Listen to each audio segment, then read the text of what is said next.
नमस्कार, मैं कशिश और स्वागत है आपका नेक्स्ट 9 न्यूज में। इस खास प्रोग्राम में राजनीतिक गलियारे में आज का मुद्दा है आजम खान।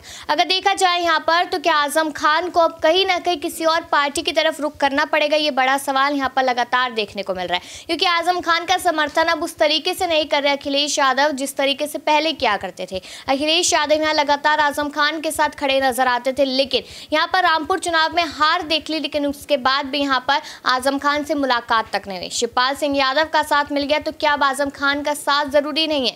वही अगर दूसरी तरफ बात की जाए तो अलग अलग पार्टी के लोग लगातार इंतजार में बैठे थे एक समय पर कि आजम खान हमारी पार्टी में आए। जब वो यहाँ पर जेल में थे तब कांग्रेस पार्टी भी चाहती थी, बसपा भी चाहती थी और सपा खुद को मजबूत करना चाहते थे और यहाँ पर शिवपाल सिंह यादव अलग से चाहते थे। लेकिन देखा जाए तो अब बसपा ही है यहाँ पर मायावती जो लगातार आजम खान की तरफदारी करती हुई दिखाई दे रही है। यहाँ पर अब कांग्रेस पार्टी भी आजम खान को नहीं चाहती क्योंकि विधायकी रद्द हो गई है। तो इसी मुद्दे को लेकर यहाँ पर चर्चा करेंगे कि आखिरकार आजम खान एक बार क्या अपनी मजबूती फिर से दिखा पाएंगे। सवाल ये भी खड़े हो रहे हैं कि जब रामपुर जगह पे आसिम रजा पहली बार में हार गए थे, दोबारा क्यों उन पे दाव लगाया गया? मायावती के इल्जाम साठगांठ को लेकर क्या इस बार सच होते नजर आ रहे हैं?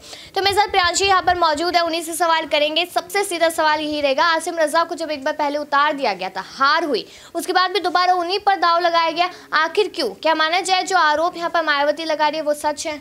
देखिए, मायावती ने जिस तरीके से तंज कसना शुरू किया है वो कहीं ना कहीं इसी बात का इशारा कर रहे हैं कि इस बार मायावती सभी दलों के, सभी पार्टियों के खिलाफ ही उतरने वाली हैं, क्योंकि सपा की तरफ उनका जो रूठा हुआ रुख देखने को मिल रहा है। साथ ही साथ बीजेपी पर वह लगातार निशाना साध रही है। महंगाई, बेरोजगारी को लेकर उन्होंने बात कही थी, रोजगार को लेकर। लेकिन मायावती ने जिस तरीके से उपचुनाव में अपनी पार्टी को आगे नहीं किया, लेकिन जिस तरीके से रामपुर में जो हम सभी ने देखा, बीजेपी की सेंधमारी यहाँ पर बताई जा रही है। दावा तो यहाँ पर आजम खान और उनके परिवार की तरफ से ये किया गया कि मजबूर किया जा रहा है लोगों को। महिलाओं पर खासकर यहाँ पर जुर्म देखने को मिला था और घरों के दरवाजे तक तोड़ दिए गए थे। और अब यहाँ पर सियासत काफ़ी तेज़ होती हुई नजर आई। यहाँ पर यही कहा जा रहा है कि एक बार फिर से उपचुनाव होने चाहिए। तो ऐसे में देखा जाए बसपा सुप्रीमो मायावती का जो यहाँ पर जो हम नरम एक तरीके से देखा जाए उनका व्यवहार जो देख रहे हैं आजम खान के लिए, उन्होंने साफ तौर पर यह कह दिया है कि सपा और बीजेपी की यहाँ पर एक तरीके से देखा जाए वो एक अलग ही साजिश रही, जिससे कि यहाँ पर जो अलग अलग बदलाव देखने को मिला है। तो वह साफ तौर पर यही कह रही हैं कि मुस्लिम वोट बैंक जो कई हद तक यहाँ पर एक तरीके से धोखा खाते हुए नजर आया है, तो मुस्लिम वोट बैंक को अब यहाँ पर बेहद ध्यान देने की जरूरत है। और साथ ही साथ मैं कशिश आपको ये भी बता दूं कि समाजवादी पार्टी के ऐसे कई मुस्लिम नेता रहे जो एक एक करके बसपा में शामिल होते हुए नजर आए हैं, क्योंकि यहाँ पर कई पदाधिकारी ऐसे भी रहे। सपा संरक्षक मुलायम सिंह यादव जी के चले जाने के बाद उन्होंने कहा कि जब वही नहीं है तो हमारे इस पार्टी में रहने का क्या मतलब है।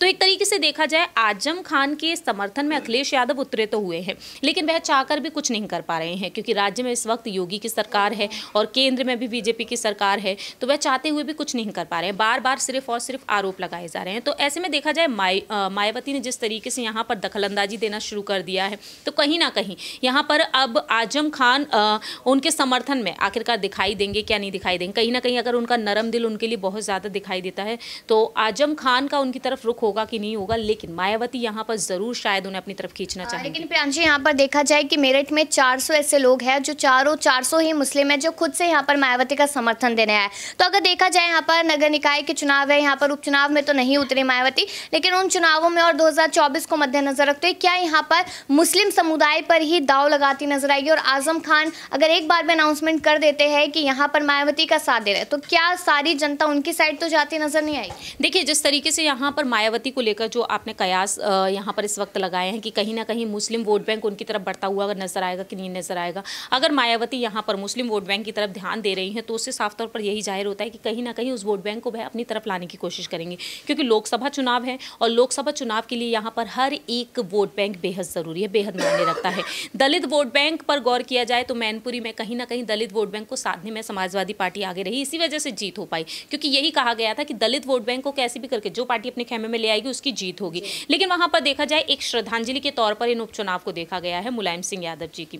और अब यहाँ पर देखा जाए तो बीच में ये खबरें भी सामने आई कि ब्राह्मण समुदाय जो है उसको कहीं ना कहीं साइडलाइन रखती हुई नजर आ रही है मायावती लोकसभा चुनाव के लिए। तो मुझे लगता है कि लोकसभा चुनाव के लिए यहाँ पर मायावती मायावती की ये रणनीतियाँ वाकई में रंग लाती हुई नजर आएंगी और जिस तरीके से वह आजम के समर्थन में उतरी हैं, क्योंकि मुस्लिम नेताओं ने ये तक कह दिया था जब वह सीतापुर जेल में बंद थे, तब उन्होंने यही कहा कि अखिलेश यादव की आवाज़ तो सीतापुर माफ़ कीजिएगा सोशल मीडिया तक ही सीमित रह जाती है और कई मुस्लिम नेता उनका साथ छोड़ते हुए नजर आए थे। तो इस वजह से देखा जाए कहीं ना कहीं मायावती यहाँ पर पूरा फ़ायदा उठाती हुई नजर आ सकती हैं। और जैसा कि आप जानते भी हैं कि अब शिवपाल यादव को लेकर ये कयास भी लगाए जा रहे हैं कि कहीं ना कहीं प्रदेश अध्यक्ष की कमान उन्हें सौंपी जा सकती है। तो मुझे लगता है कि कहीं ना कहीं बसपा को मनाने की भी कोशिश की जा सकती है। यानी कि ऐसा हो सकता है कि अखिलेश यादव या तो खुद से जाए या फिर मायावती की तरफ से फ़ोन आए, क्योंकि अगर देखा जाए तो कहीं ना कहीं डिम्पल यादव ने जब शिवपाल को फ़ोन किया था तो वो मायावती को भी कर सकते, कोई बड़ी बात नहीं है। यहाँ पर अबरार है तो अबरार आपसे यही सवाल है, यहाँ पर अगर देखा जाए रामपुर के चुनावों को दोबारा कराने की मांग की जा रही है, लेकिन एक सीधा सवाल ये है कि जब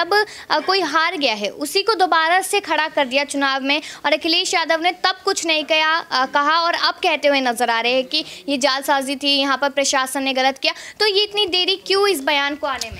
देखिए, दरअसल ये बात सच है कि कहीं ना कहीं अखिलेश यादव की जो है रामपुर सीट पर उतनी ज़्यादा सक्रियता नहीं देखने को मिली और इस वजह से जो तमाम वोटर्स थे जिनको एकत्रित होना था वो भी नहीं हो पाया। और उसके अलावा दूसरे पक्ष की अगर बात करें यहाँ पर तो प्रशासन का भी कहीं ना कहीं जो रवैया काफ़ी सख्त रहा लोगों के साथ, चाहे वो भारतीय जनता पार्टी के समर्थक हो या फिर समाजवादी पार्टी के समर्थकों के द्वारा लगातार ये बात कही जा रही कि प्रशासन ने उन्हें वोट डालने से रोका और कई कारण बता करके उन्हें या तो घर भेज दिया जा रहा था या फिर बैठने को कहा जा रहा था। तो ये तमाम बातें जो है चुनाव होने के बाद चुनाव होते समय भी देखने को मिल रही थी। और यहाँ पर अगर बात की जाए अब्दुल्ला आज़म की, तो अब्दुल्ला आज़म की भी भिड़ंत जो है प्रशासनिक अधिकारियों के साथ होते हुए वीडियो जो है काफ़ी ज़्यादा वायरल हुई थी। तो ये सारी चीज़ें जो है आप कह सकते हैं कि रामपुर सीट पर आज़म खान के जो प्रत्याशी थे असीम रज़ा, उनके हारने की एक बड़ी वजह मानी जा रही है। और जहाँ तक अब अखिलेश यादव के इस बयान की बात है तो अखिलेश यादव ने पहले ही उस सीट पर जो मेहनत करनी चाहिए तो उन्होंने अपनी तरफ से वो मेहनत नहीं की। एक आखिरी सवाल मेरा ये रहेगा कि अगर यहाँ पर मायावती पूरी तरीके से कहीं ना कहीं अपने बयान देती रहती है आज़म खान के पक्ष में, तो क्या आज़म खान यहाँ पर पार्टी में तो जा नहीं सकते क्योंकि उनकी विधायक भी रद्द यहाँ पर हो गई है, लेकिन क्या आने वाले टाइम में क्या मायावती का समर्थन करते नजर आएंगे और अखिलेश जो उन्हें तवज्जो नहीं दे रहे उसका बदला लेते हुए नजर आएंगे? देखिए, बिल्कुल इस तरीके का खेल राजनीति में अक्सर जो है आखिरी समय पर देखने को मिलता है, लेकिन आज़म खान अगर इस तरीके का कदम उठाते हैं तो उनके लिए ये काफ़ी मुनाफे का सौदा नहीं हो पाएगा, क्योंकि अभी भी जो है समाजवादी पार्टी के भीतर उनका कद बना हुआ है, भले ही एक राजनीतिक उतार चढ़ाव देखने को मिल रहा है। यानी कि सोचा जा सकता है यहाँ पर कि आज़म खान आने वाले समय में शायद ऐसा कदम उठा ले, क्योंकि उन्हें अपने साथ साथ यहाँ पर अपने पूरे परिवार का भी भविष्य देखना है। लेकिन मायावती का साथ देना चाहिए या नहीं देना चाहिए, ये सवाल मेरा आप लोगों से है, तो कमेंट सेक्शन में राय ज़रूर रखिएगा और बाकी सी खबरों के लिए देखते रहिए नेक्स्ट 9 न्यूज़।